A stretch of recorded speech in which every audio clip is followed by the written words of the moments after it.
Assalamualaikum warahmatullahi wabarakatuh.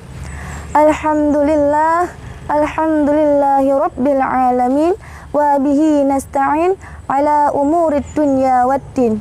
Wassalatu wassalamu ala ashrafil anbiya'i wal mursalin Muhammadin khatibin nabiyyin wa ala alihi wa sahbihi ajma'in. Rabbi shrah li sadri wa yassir li amri wahlul 'uqdatam min lisani yafqahu qawli. Puja dan puji syukur atas kehadirat Allah Subhanahu wa taala yang mana dengan nikmatnya lah sehingga pada hari ini kita masih merasakan nikmatnya yang begitu besar.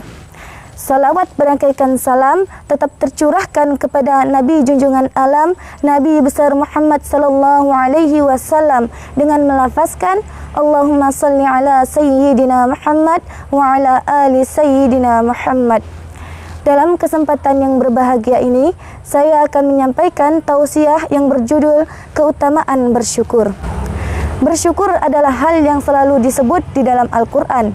Tentunya kita akan semakin ikhlas dan mendekatkan diri kepada Allah Subhanahu wa taala. Allah berfirman di dalam Quran surah Ibrahim ayat 7. Bismillahirrahmanirrahim. Wa ista'azzana rabbukum la in syakartum la azidannakum wa la in kafartum inna 'adzabi lasyadid. Dan ingatlah tatkala Tuhan kalian memaklumatkan, sesungguhnya jika kalian bersyukur atas nikmatku, pasti akan kami menambah nikmat atas kalian. Dan jika kalian mengingkari nikmatku, maka sesungguhnya azabku sangatlah pedih. Terkait tentang hadis bersyukur dan bersabar, ada sebuah kisah nyata yang diceritakan oleh Ibnu Katsir dalam kitab tafsirnya sebagai gambaran dari Quran surah Ibrahim ayat 7.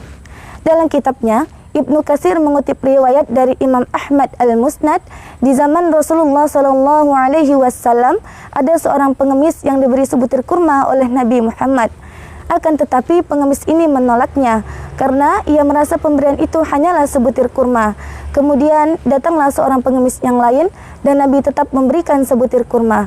Meskipun hanya sebutir kurma, pengemis ini mengucapkan rasa terima kasih dan bersyukur karena telah mendapatkan pemberian dari Nabi walaupun hanya sebutir kurma. Mendengar rasa syukur dari pengemis ini, Nabi pun menambahkan 40 dirham untuknya.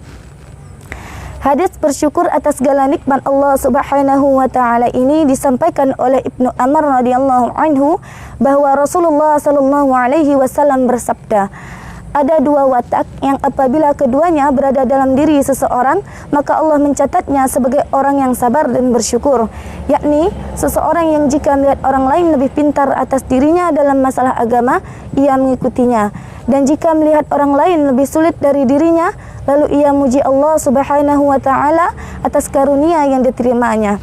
Orang seperti inilah yang dicatat oleh Allah sebagai orang yang sabar dan bersyukur. Hadis riwayat Tirmizi. Hadis ini juga mengandung pesan bahwasannya syukur itu harus diwujudkan dalam bentuk amal dan lisan. Sebagaimana firman Allah Subhanahu wa taala di dalam Quran Saba ayat 13 yang artinya,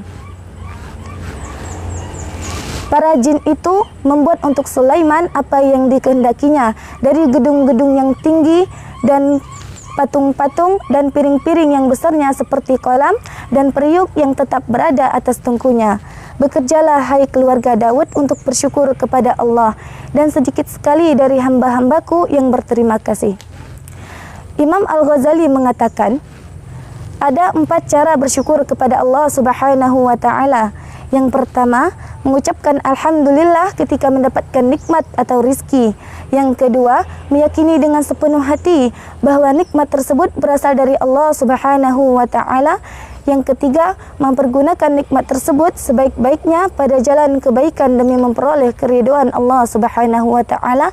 Dan yang keempat, menjaga nikmat tersebut agar tidak hilang atau rusak. Hadirin rahimakumullah, bersyukur juga berarti meyakini atau mengakui bahwa nikmat Allah tersebut sangatlah besar dan berusaha menjaganya sebaik-baiknya.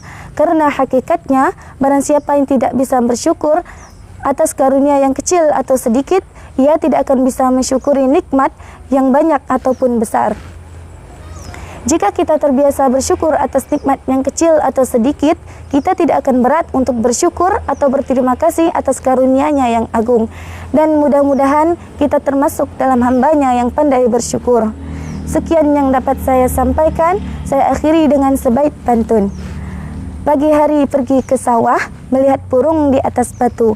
Wabillahi taufik wal hidayah wal inayah. Wassalamualaikum warahmatullahi wabarakatuh.